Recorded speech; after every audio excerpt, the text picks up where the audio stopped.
దళితులను కుల మత వివాదాల్లోకి లాగి రాజకీయ ప్రయత్నాల కోసం బలిపశువులుగా మార్చొద్దని టీడీపీ రాష్ట్ర అధికార ప్రతినిధి మహాసన్ రాజేష్ సూచించారు. కాకినాడ జిల్లా టీడీపీ కార్యాలయంలో నిర్వహించిన విలేకరుల సమావేశంలో ఆయన వైసీపీపై తీవ్ర ఆరోపణలు చేశారు. దళితుల మధ్య విభేదాలు సృష్టించేందుకు కొందరిని పెయిడ్ ఆర్టిస్టులుగా ఉపయోగిస్తున్నారని ఆరోపించారు. యూట్యూబర్ ప్రశ్న రావణ్ జడస్ రావణ్ కుమార్ వైసీపీకి అనుకూలంగా వ్యవహరిస్తున్నారని, చట్టవిరుద్ధంగా ఎవరైనా వ్యవహరిస్తే చట్ట ప్రకారమే చర్యలుంటాయని స్పష్టం చేశారు. ఏలూరులో నిర్వహించిన దళిత క్రైస్తవ సభకు ముందు జడస్ రావణ్ ఆ పార్టీ నేత మధ్య జరిగిన వాయిస్ రికార్డును మీడియాకు విడుదల చేశారు. జడస్ రావణ్ అరెస్ట్ చేస్తే పక్కా ప్లాన్తో రాష్ట్రంలో అల్లర్లు అలజడులు సృష్టించడానికి అందులో చర్చించారని తెలిపారు. ఈ వ్యవహారంపై కాకినాడ జిల్లా ఎస్పీకి ఫిర్యాదు చేయనున్నట్లు మహాసన్ రాజేష్ ప్రకటించారు. అందరికీ జేబీమండి. ఈ ప్రెస్ మీట్కి విచ్చేసిన మీడియా మిత్రులందరికీ హృదయపూర్వక ఆహ్వానం తెలియజేస్తున్నాం. ఈరోజు ఈ ప్రెస్ మీట్ నిర్వహించడానికి గల కారణం ఏంటంటే, రాష్ట్రంలో అరాచకాలు సృష్టిస్తూ అల్లర్లు క్రియేట్ చేద్దామని జగన్మోహన్ రెడ్డి గారు అపాయింట్ చేసిన కొద్దిమంది గూఢచారులని ఈరోజు మీకు పరిచయం చేద్దామని ప్రెస్ మీట్ పెట్టడం జరిగింది. అలాగే కొన్ని ఆధారాలు కూడా మా దగ్గర ఉన్నాయండి. ఆధారాలు ఈవేళ మీడియా మిత్రుల ద్వారా ఆంధ్రప్రదేశ్ రాష్ట్ర ప్రజలందరికీ చూపించాలనే ఉద్దేశంతో మేము ఈ ప్రెస్ మీట్ నిర్వహించడం జరుగుతుంది. ఈ కార్యక్రమానికి నాతో పాటు ఇచ్చేసిన తెలుగుదేశం పార్టీ కార్యకర్తల నాయకులందరి తరఫున కూడా మీ అందరికీ హృదయపూర్వక స్వాగతం తెలియజేస్తూ, జగన్మోహన్ రెడ్డి గారు కొంతమంది గూఢచారుల్ని నియమించారండి. వాళ్ళు ఎలా ఉంటారంటే, వాళ్ళు జగన్ కోసమే పనిచేస్తూ ఉంటారు.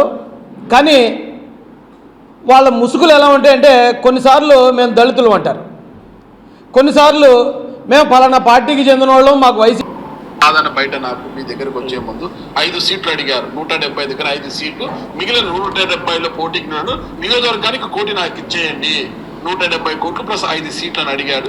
చంద్రబాబు నాయుడు గారు కోటి కూడా అయింది కదా, నచ్చ కూడా ఈయన అన్నారు, అందుకే వెళ్ళిపోయాడు అని అవతల వర్గం నుంచి వచ్చిన సమాధానం. సార్ నేను కోటి కాదు 5 కోట్లు అడిగారు, నియోజకవర్గానికి 5 కోట్లు 5 crores ఇవ్వాల్సిందే, 5 సీట్లు ఇవ్వాల్సిందే.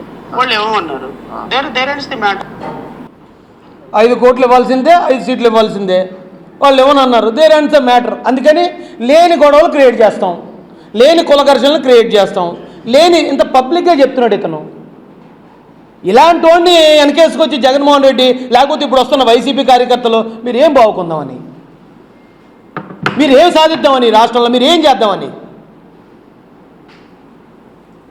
మా నాయకులు, మా క్రమశిక్షణ, మా వ్యవహారం లేకపోతే ఇప్పుడు నాకు అన్నిటికన్నా పెద్ద బాధ ఏంటంటే అండి, వీళ్ళు ఏదో పని ఇప్పుడు దేవాలయంలో తెలుగుదేశం పార్టీ కార్యాలయాన్ని కూర్చున్నానండి. నేను వీళ్ళని ఒక 2-3 బూతులు ఇట్టాను అనుకుందాం జగన్ గారిని. పోయే పరువు నాది కదండి, నా పార్టీది, నా పార్టీ ఆఫీస్ది. ఈ పార్టీ ఆఫీసులో కూర్చున్నప్పుడు ఆ హుందాతనం మనం మెయింటైన్ చేయాలి.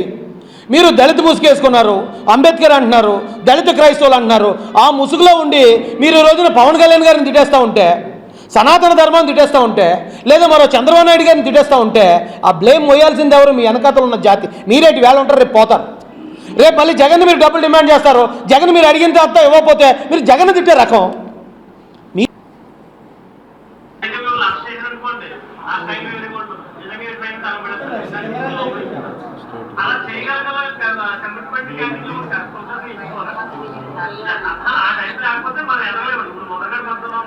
ఆ టైపు లేకపోతే మనం ఎదగలేమండి. మిమ్మల్ని అరెస్ట్ చేస్తే మేము ట్రైన్లు బస్సులు తగలబెడతాం.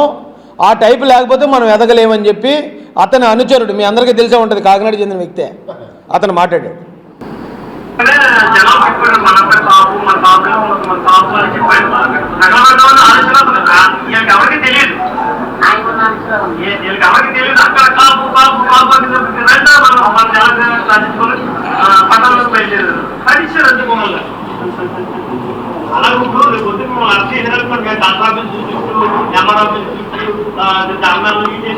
ఏం ఉపయోగం ఏముంటుంది?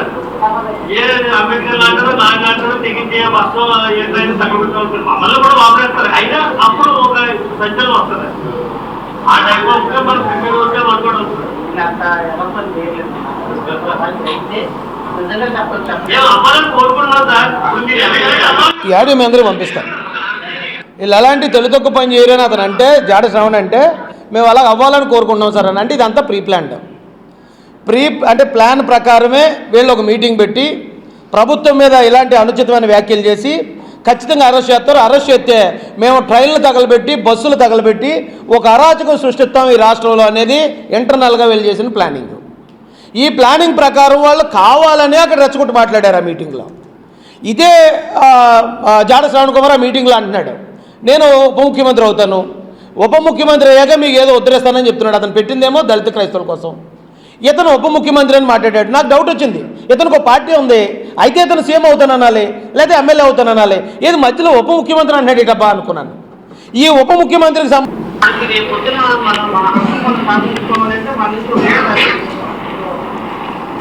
ప్రభుత్వం నేను ఉప ముఖ్యమంత్రిగా ఉన్నాననుకో, ఎవరు చేసుకుంటారు ఇది మన కాక.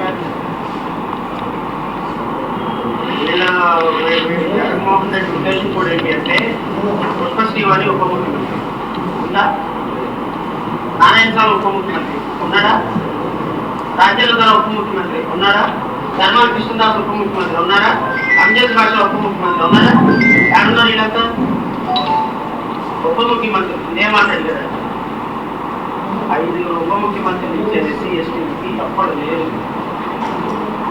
మాట్లాడేవాడు లేదు. మళ్ళీ రేపు అందరూ పదవులు పోతున్నారు, ఈసారి ఒకే ఒక పోస్టు ఆ ఉప ముఖ్యమంత్రి పోస్టు మీదే నాదే. ఇది ఆడే పంపిస్తాను. 5 ఉప ముఖ్యమంత్రులు ఉన్నారు, 5 ఉప ముఖ్యమంత్రులు ఎవరో మాట్లాడతలేదని జగన్ బాధపడ్డాడు. ఈసారి ఒకటే ఇస్తానన్నాడు. ఆ ఒకటి అనగానే ఎవరో లేడీ మీదే అనగానే నాదే అన్నాడు. అంటే జగన్మోహన్ రెడ్డి గారితో మీరు ఇలాంటివి పెట్టుకోండి, మీరు రాజకీయం చేయాలనుకున్నారు చేయండి, మీరు ఇక మేమిద్దరం మా 2 పార్టీల్లో పొత్తులోకి వెళ్తున్నామని మీరు ప్రకటించండి, మీరు ప్రభుత్వాన్ని విమర్శించండి. అదొదిలి ఈ దొంగ నాటకాలు ఏంటయ్యా, ఈ కుల రాజకీయాలు ఏంటి, ఈ మత రాజకీయాలు ఏంటి, ఎందుకు మీరు ఇలాంటి తప్పుడు పనులు చేస్తున్నారు? మొన్న ఎక్కడో ఒక సాయి కృష్ణ అని ఒక విషయం జరిగితే దాన్ని కాపులు రెచ్చగొట్టాలని ప్రయత్నించారు. అంతకుముందు ఒక ఆయనకి యాక్సిడెంట్ అయి చనిపోతే దాన్ని క్రైస్తవులు రెచ్చగొట్టడానికి ప్రయత్నించారు.